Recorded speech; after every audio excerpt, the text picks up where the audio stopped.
Alright, stop what you're doing, because I'm about to ruin. That was a pretty good humpty. Thanks. I've got a nasal voice. It helps. Megatron must be stopped, no matter the cost.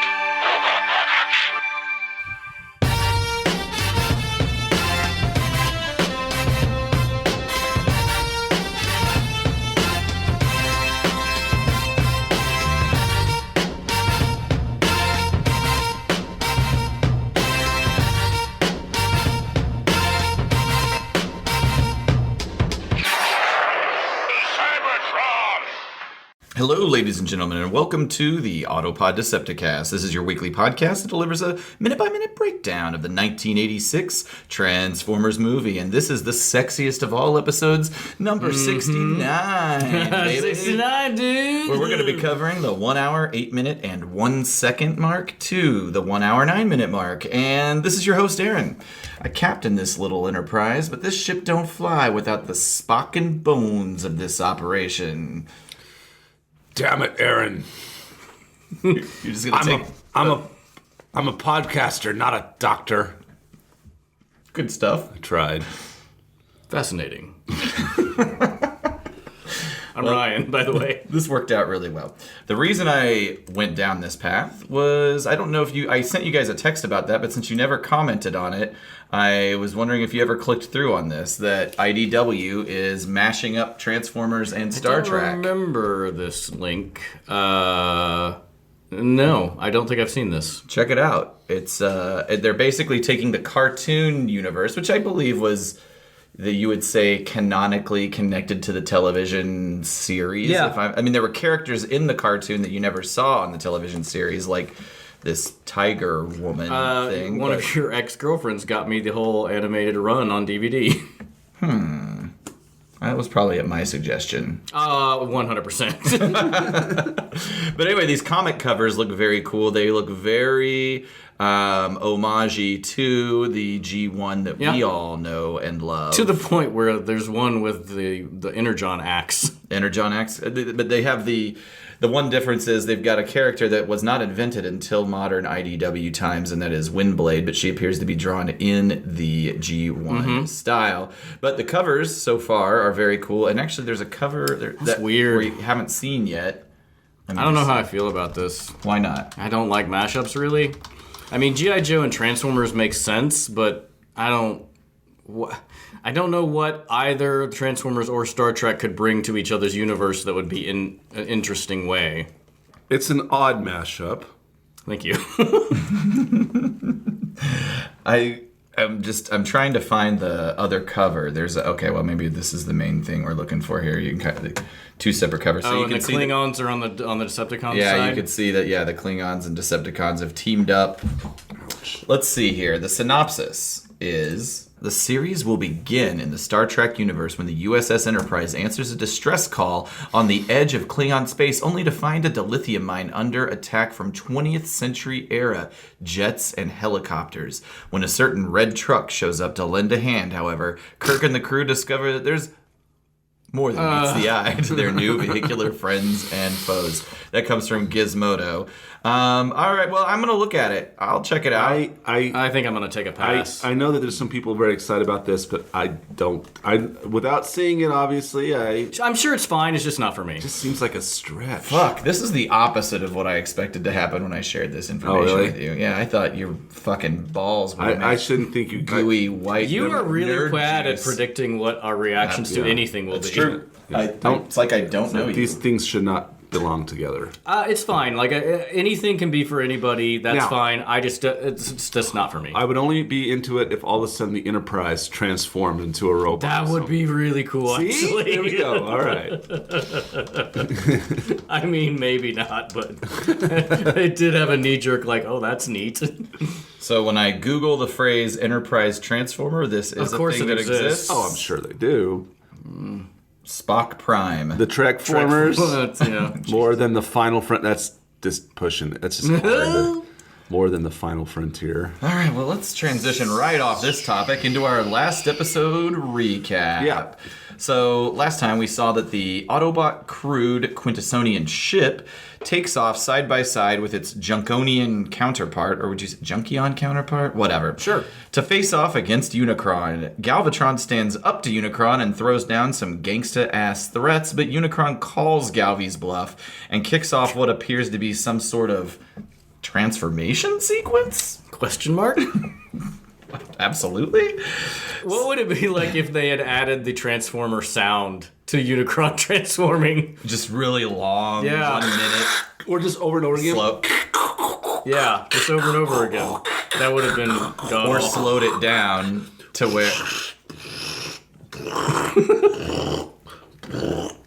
Thank you. It just sounds like you're trying to hack. That's just okay. Everyone is now tuned out. Stop it! I've tuned out. So right at the top of the 1 hour, 8 minute mark, we're seeing giant metal platforms protruding into... hang on. I love like the leg, which is kind of rigid, right there at like 2 seconds Right into at the top of the minute, yeah. where the legs transform. The side shot of the legs popping out. That's probably my favorite part of the transformation. Yeah, sequence. it's like a platform protrudes into frame. The top of the platform disengages, folds itself out, creating an extended platform. My question, I was trying to figure out, what is that supposed to be? Like, I feel like it has to be connected to something we know of him in robot mode. There's enough detail there to probably figure it out. That's his like, legs. You think that's his legs? Yeah, like this is like on the right part of the screen. That's his quad, and then paused that's at his on the left. 8:01 or the 8 minute and 1 second mark here. So those are his knee guards. and here up is what top. we're seeing. This is the And this is the continuation because that's Yeah. certainly his feet that Yeah. transform. Yeah. So the shot now is it's a kind of a long shot of two From tower-like his- structures. it's a shot from his dick. Yeah. Basically, it is. From the end of which some spiky protrusions open up, and I think we recognize those as his feet. Two large round areas kind of separate from each other. I'm assuming that this is kind of his torso area. I don't know what that is, honestly. I'm trying to think. Oh, it must be his arms. Part of his arms, It's I got to guess. be his forearms disengaging from his shoulders. Oh, sure. I think that's got to be what it is because he has spikes coming out of the sides of his forearms. We see an almost dead-on view at this point of what we are certain is Unicron's forearm, with the hand not yet emerged out of the wrist. At first, we see the fist. We see it in the hole. those We know knuckles? what's going on Yeah. there. The fist. We know all about fists and holes. That's right. Frees itself. We're moving right on past that.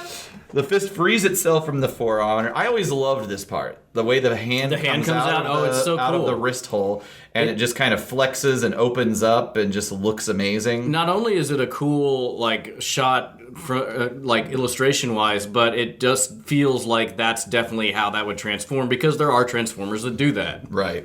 Yeah. in toy form. It's very connected to what we've experienced. Exactly. Ourselves. And they do it a lot on screen as well. So one thing I'm trying to figure out here, help me get my bearings. That has to be his right His right arm. right? Wait. Because like. That has to be his right arm. So this must be the back of Unicron that we're seeing here. He could have his hands back like this. He's like flying towards it like But that. then his But hand would have if it were his rotated left 80 arm, Oh, you're right. his It's definitely thumb. this hand, Wow. but it's on that side of the body. Right. So this has to be the back side of Unicron, but nobody can see what I'm pointing at. The structures towards the top could of be- the screen have to be the back of Unicron, and we're kind of like his face would be looking down towards the bottom of the you screen. could twist your hand like that, but it's not really comfortable. But yeah, I He get. could be. It could Well, be. let's see what this is. This is his left hand. So yeah. So yeah, next so it's sequence, definitely next sequence is like it's almost like his forearm is on a track and it disengages and slides, Sure. slides backwards and releases what would be his left hand. So we could have avoided that whole discussion. It's almost like we didn't just watch this minute. But both of those sequences I've always loved. We then see some of the machinations of what we have to assume at this point are his chest and abdomen. So there's various panels that open up only to be filled with new metallic organs and instruments. Galvatron stumbles backwards on the transforming landscape. He continues to clutch the Matrix, which glows from between his fingers. As he walks backwards, what was once an uneven and sort of tech-greebled crust is now flattened and relatively smooth. Oh, and here's that 8-minute, 26-second, we get to see Unicron's abs. That's right. Galvatron is on a platform in what appears to be his Unicron's just ripped six-pack. Opens up, sheets of metal that are obscuring them open up, and you kind of see like a shiny digestive system, perhaps. And then his face comes into frame where we see a beard. He does have a beard. I feel like this is going to lead to something later on in the discussion here. It's an extreme upward angle. I presume that's supposed to be Galvatron's vantage point. Yeah. And so the chest is kind of finishing its movement into place. The head emerges. This thing is incredible. Starting from a close-up of Galvatron's shiny red eye, which I've always loved this little moment here. The camera kind of zooms out to reveal his expression of shock, horror. He's shitting his pants. Everything at this point in this frame, like we're paused at 32 seconds in, is very pretty. Like it's a great illustration. It's very well rendered, and like that glow of presumably Unicron's eyes on Galvatron is a great bouncing touch. off of him in little selective locations here. Looks amazing. And not only that, but the background is still shifting and moving. You see Unicron's hand in the background. You can still see what appears to be sort of almost cityscapes that haven't kind of completely flattened out in the background. It really here. helps with the scale. Yeah, totally. I mean, it looks. I mean, what does that represent? Hundreds of miles, perhaps. Of No, I wouldn't. I say that usually the horizon is around 4 to 7 miles. Oh, okay. All right. Well, At sea level, 12 miles. It's but still that's on Earth. That's if you're standing. Well, If you're laying, why would you be laying down? He's standing. if I'm on the beach, I'm laying down, dude. Oh, so sea level literally means you're at the sea. Yeah. Okay, got it. but wait a minute. So the difference between standing and sitting down is a solid 5 miles. Yes. I don't know about the math on that, but that doesn't seem right. Ugh, I hate this conversation. I hate it. So we see Unicron's hand kind of lift up while Galvatron looks back at the action, and here is where Unicron speaks. I'm going to go ahead and take the privilege here. For a time, I considered sparing your wretched Cybertron, but now you shall witness its dismemberment. Whoa, that got bad at the end. So You sounded like a Muppet. So at this point, it's first of all, Unicron's mouth doesn't move, which is pretty cool. It's annoying to me. You don't like it? No, because why? Like, why have a mouth? I don't know, man. Like, here's my thing. So, like, why that choice? Like, just don't have a mouth then. Just put a surgical Optimus Prime mask over it. Like, if you're not going to animate the mouth, why do you have a mouth? Well, if you've got a surgical Optimus Prime mask, you don't have a cool beard, but that doesn't matter anyway. Because you're paused here at 37 seconds in, he's clean shaven. That's right, yeah. He does not look as cool without it. Definitely not. Double beard situation. The adolescent Unicron. That's right. But I do love this illustration aside from that. And the thing I think I like the most about it is the background. Like the way they did space here, almost dare I say, dare you say it? Yeah. Whoa, hey, I like that. Yeah. So, the way they did the space background is very cool, very splotchy, not at all like the other space grounds that we'll even see. Or real space. Yeah. After this. But it is very, like, sort of... it's cool. Inky and just washed kind of feel to it. And this is pretty obvious, like, that you would do this, but, like, I love how they always shoot him from low up, so it gives, like, another grander level of scale of like just power and hugeness. Yeah, there is a lot of like, throughout this and really the whole next minute after this. It's just cameras panning all over his body, basically. And I guess you kind of have to do that to scale a battle with a giant. And this we kind of slipped by, but like the 39 to 41 second in here, like they switch like views from mid shot to close up to far shot, and it's all one take, and it's all animated, and it looks great. This whole next minute is a lot of completely animated or very heavily animated sequences as opposed to just static backgrounds and characters reacting to those backgrounds. So, and yeah, that moment I missed it, but basically right at 108:43, you really see him in his most magnificent. Let me come to this here, and it shows off the background as well. Like boom, he just looks giant. I love the way that background looks. Sorry, I keep kissing its ass. No, it's great. He flies. So at this point, he flies at Cybertron as he's talking about dismemberment. Another moment where he flies at the camera. We get to pass Flying Galvatron past it. screaming as he's hanging on to Unicron for dear life. Yeah, another callback to the opening shot where we fly past, or Unicron flies past us, and this time we see it, and he's in robot mode. So we see Unicron in scale to Cybertron in a way that we haven't really seen before. And he, to me, should be much bigger than Cybertron, but he is not. It holds together in later. I feel like I haven't watched ahead in a long time, so I feel like this holds up to that's about the same size they keep him in relation to Cybertron. But I think you're right. Earlier, it seems like he would have been bigger. But if we judge Galvatron, it seems like Cybertron should be a lot bigger. Oh, sure. Yeah, the ratio of like the robots. It's all over the place. Yeah, it changes depending on the situation. So some of the early drawings talked about the globes on his spirals being as big as size the of Earth. And I think we've determined that Earth is supposed to be bigger than Cybertron. Yeah. I mean, if we're, from that perspective, he should be much. He could fit Cybertron like in his nostril. mouth, or his nostril. Right. Yeah, exactly. Yeah, he could just snot rocket that thing right. I mean, he's the size of a galaxy. Yeah. That's the callback to the original script, Which is impossible. weirdness from last week. But this still looks great. And here we see him just rearing back. And the next sequence, heavily animated, we see really from the vantage point as if you're on Cybertron in the complex cityscape. All hand drawn. All hand drawn, and the swipe down of the hand and the way it just Planet crashes Claw. into the planet. I mean, just the destructive power is felt pretty easily here. I mean, the great job of kind of portraying the magnitude of here damage on one out, little smack could get. It is just balls to the wall action, basically. Which, whenever I wrote that in my notes, I went down this rabbit hole of. I remember I had a vague memory of what balls out meant.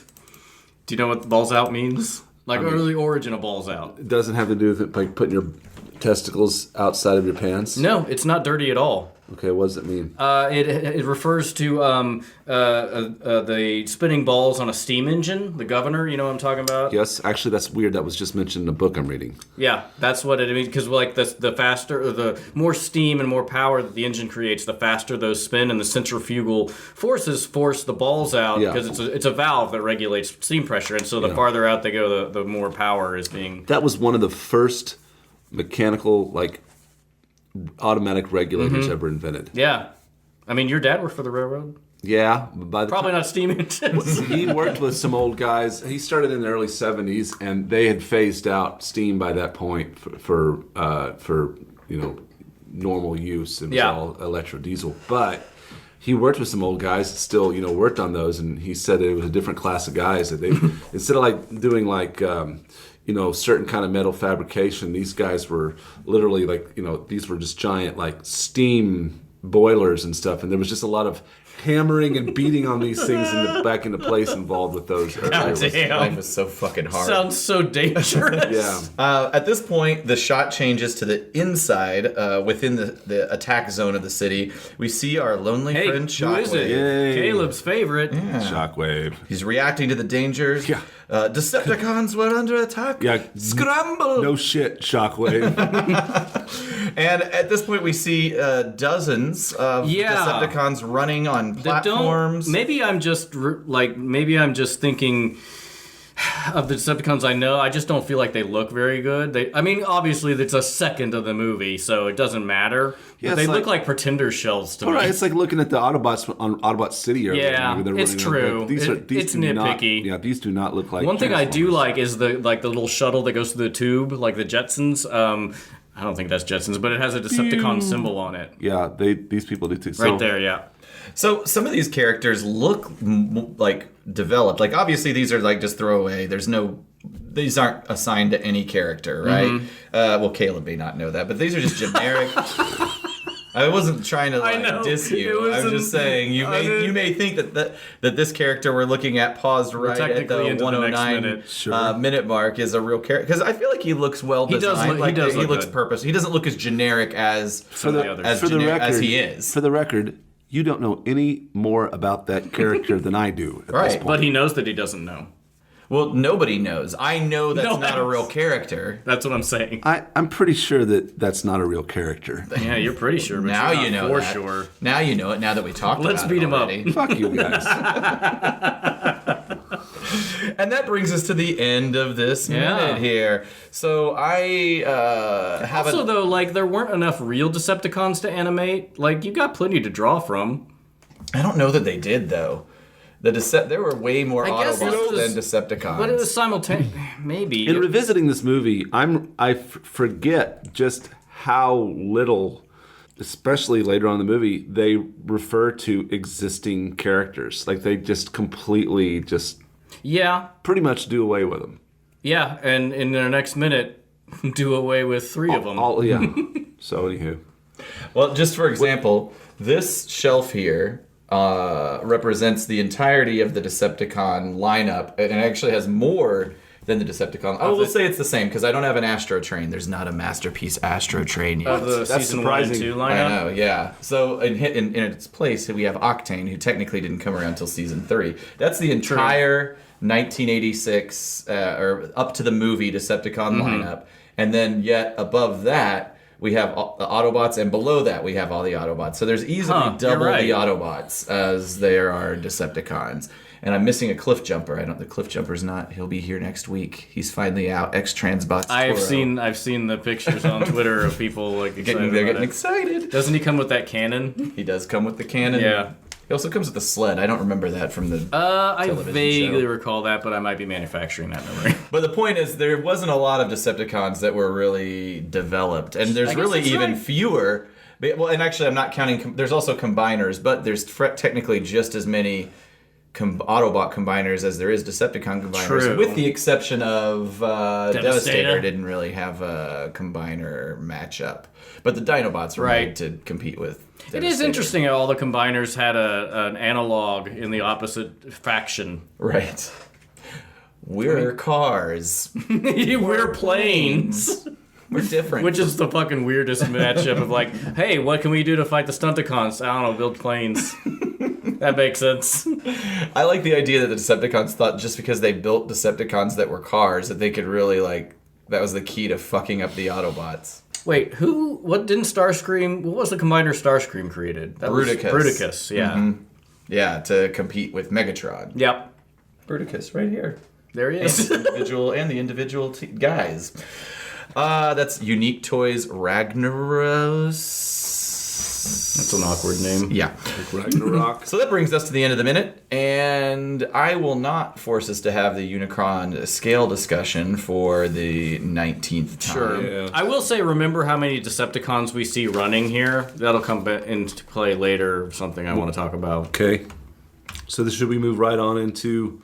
Well, hang on a second. No. I will say that I dug up some early. There's some. We looked at some of these in our last episode. Last week, yeah. But I found some more great. I was trying to find some early Unicron designs, and I think this is about as close as it comes that's to an great. early That's an awesome Unicron design. I'll post that on the website. That's and here's another one of him attacking Cybertron, which looks pretty yeah. amazing. Yeah, that's You really can cool, too. See Is an that old Springer? form of No, that's Galvatron. Galvatron. Oh, You can Galvatron, tell yeah. it's an old form. But there's the Decepticon Hall of Heroes below. That's and right. then there's Cyclonus. Yeah, that's really And cool. his armada. That's cool. I'll post that on the website. Oh, and you can see the Quintesson ship in the background. Yeah, I guess the Autobots are just now arriving, Showing and I up. wonder if the entire planet of junk is somewhere in here. Yeah. Here is another one that I thought was pretty interesting. Well, I guess it's the exact same one. Never mind. Isn't that... Yeah, isn't that Autobot City? Maybe. I think It says Fortress Maximus as Autobot City, so this is a point in time where Yeah, there's Fortress like Maximus was a five- concept, but not really. There's like 5 different designs of Fortress Maximus as Autobot City. Then there's finally yeah. this, which is from like Season 3, a great shot of Starscream trying to hook Unicron's head up to I love those Cybertron. episodes. They're very silly, but But I just look at Unicron's face. He looks not intimidating at all. Yeah. His eyes are a little crossed. It looks like he's gained weight. I always liked when they'd go back and visit his floating head. Yeah. Yeah. And then the one thing I thought would be worth at one point in time, Cybertron. and I don't know if maybe that happens in your script, but while I came across it, Cybertron and its robot mode. So he has this sort of, it's a very interesting set of drawings. He has wings like Unicron. It's kind of neat looking. He has I can't tell if it's supposed to be a whip or an electric saber. I felt like it was a sword. I also interesting as I came across this early drawing of Ultra Magnus. Yeah. Who looks Really different. like Orion Pax, yeah, That's very the much Orion like. Pax design. So anyway, we've been sucking Fluorodary's dick for a long time around here at the Autopod Decepticast, and I guess we'll continue to do so. Because his drawings are... Because it's episode 69. Thanks for bringing it. Thanks for bringing it back to that. So that means it's time for the old Script deviations. In my version of the script, which is a lot more close in to what we see on screen, it's a lot more clear about the fate of Shockwave. He does deliver the line, "We're under attack, scramble." But then the script mentions that we see scramble. That wasn't good. Get down. Get to the chopper! The script then mentions that we see from Shockwave's point of view, he's looking out his tower window, perhaps the tower window from the beginning of the movie that we saw him in. And Unicron's hand reaches out towards the window, grabs it, and squeezes. The walls around Shockwave crash in. The shot changes to a space shot. We see Unicron tear the tower off and crush it. So while the script doesn't say he is dead, it does seem that he probably It heavily should implies be. it. And that's really the only major difference between mine and what we see on screen. So, Ryan, you want to take it away? Mine is similar in that vein, only. So basically, this one we are on Galvatron as the surface which he stands on tilts violently, moves up vertically, knocking him backwards, and we cut to a scene we're pulled back from from Unicron's hand, which is where Galvatron is sitting, and it says that he is the size of a flea on the back of Ingestor's hand, which is a problem. Because, that's not much larger than movie Unicron. I can see a flea on my arm, and I can't see a human from a satellite image. And so, he's not clearly, he cannot have a continent-sized arm. I don't know why I find such a problem in this. I thought we weren't gonna get into scale. This but it seems like we prescriptivism. are. It's just annoying to me. Anyway, that's the last time I'll mention it. In the same way, he flies toward Cybertron, and Galvatron says, "I have done as you wished. It was I who restored your mobility. Release me, noble Ingestor. Release me!" And he's like, "Nah." Galvatron says, "Not Cybertron, not my world," which is kind of that's pretty sad. We hear the sound. He looks at it in a real ownership way, not Sure. necessarily a nostalgia. That's where I was born and raised. He looks at it like, Yeah. Except Galvatron really wasn't born and raised there. Well, that's what, again, callback to he definitely remembers being Megatron. I suppose.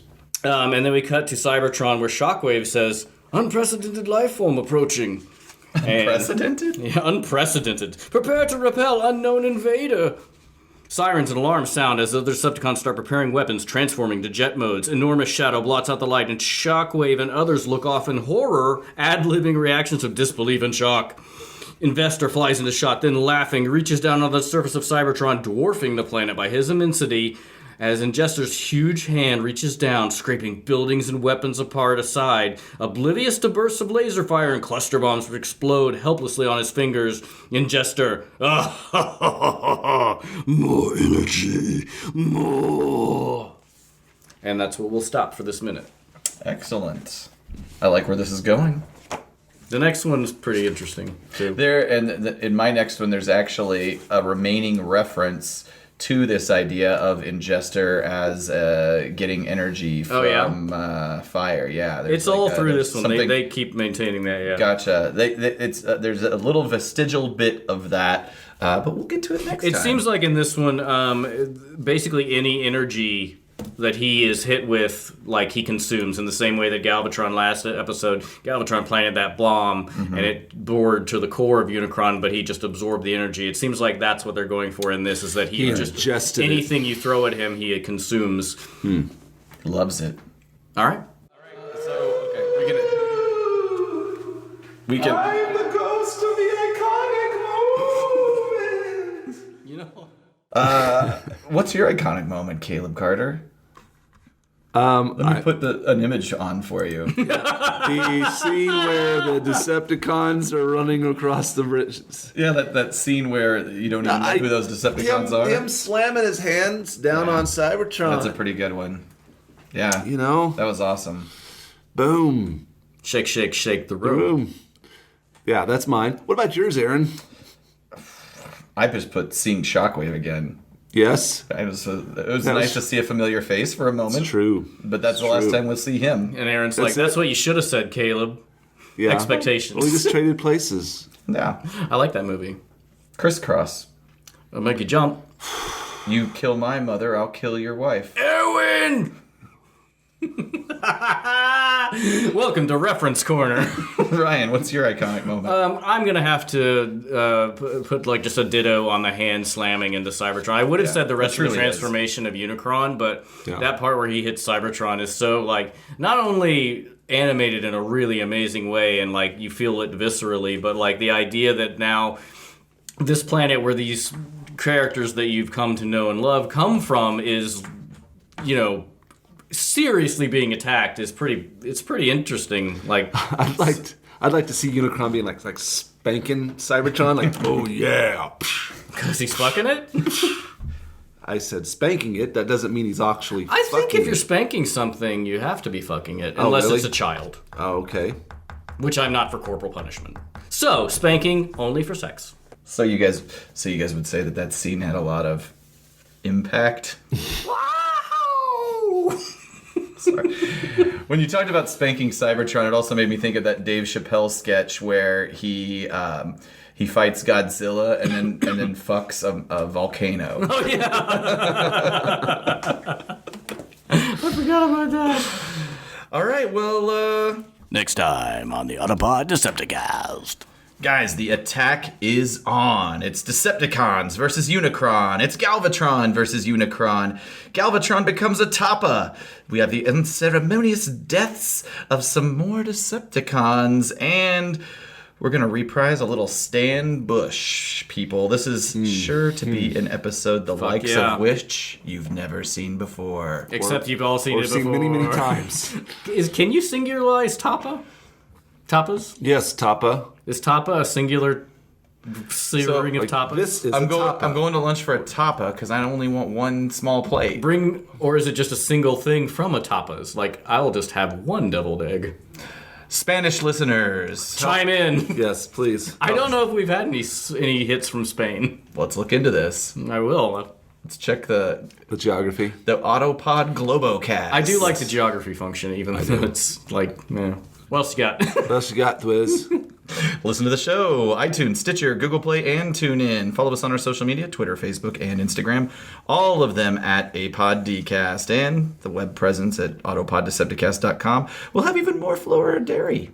Yeah, Flora Dairy. Maybe I'll put some stuff up of the Star Trek Transformers mashup. Yeah, I'm again a bunch of stuff I've forgotten that we talked about. I'll throw up there. You tell us what you'd like to hear or see. Some Throw Mama from the Train. That's absolutely, nice. Which I think we've already put up on We have before. mentioned it on another Oh episode. God, we've gone on so long. We're just retreading everything. That's why it's good maybe that it has a shelf life, because once we wrap to like episode 100, we're just rehashing our old shit. Ugh. Oh my God. Well, this was another one. Oh, good. We ended on a really positive note. Really positive. Thanks, everybody. Bye. Bye, bye, bye. You're great. You are great.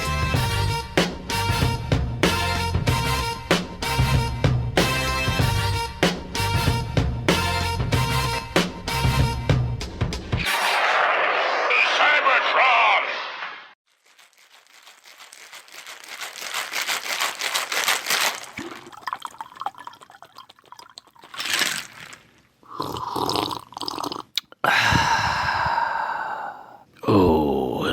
gentlemen. Welcome to Autopod Decepticast After Dark, APDCAD, that's right. And today we are a very special episode, a very sexy episode. They're all sexy, I know that they are, but this one is a very special one. I'm thinking of a number. I'm thinking of the sexiest number that's ever been. No, it's not barely 18. That's not it. No, it's not a threesome. It's everybody's favorite number, or should be. Say it with me, ladies and gentlemen. Number 69. That's right, it's 69. So everybody, take your dicks out, take your pussies out, get them hard, get them wet for me. You know what? I'm already hot. I'm so fucking turgid, you can't even imagine. And I am hard, but I'm also wet. I'm hard and wet at the same time. And do you know why? It's because I'm so excited. I have just so much pre-cum glistening on the tip of my dong. It is, and it's not normal pre-cum neither. My pre-cum is like constant cum. People love it. You know what I'm like? I'm like the male version of the female version of a squirter. I'm a squirter squared. I got so much pre-cum.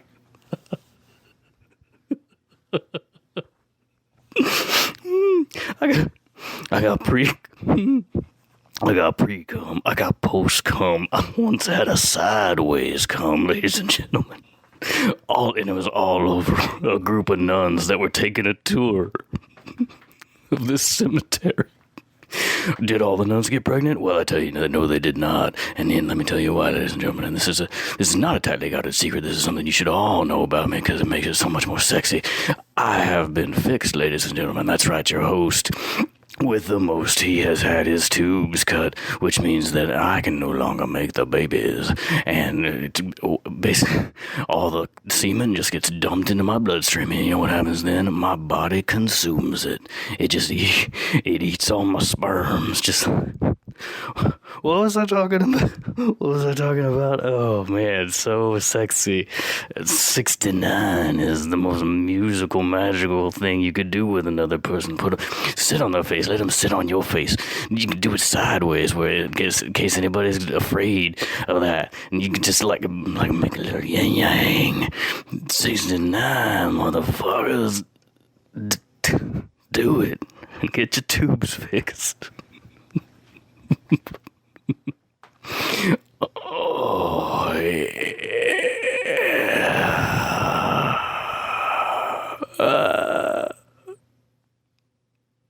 Blow cells, where we sell good.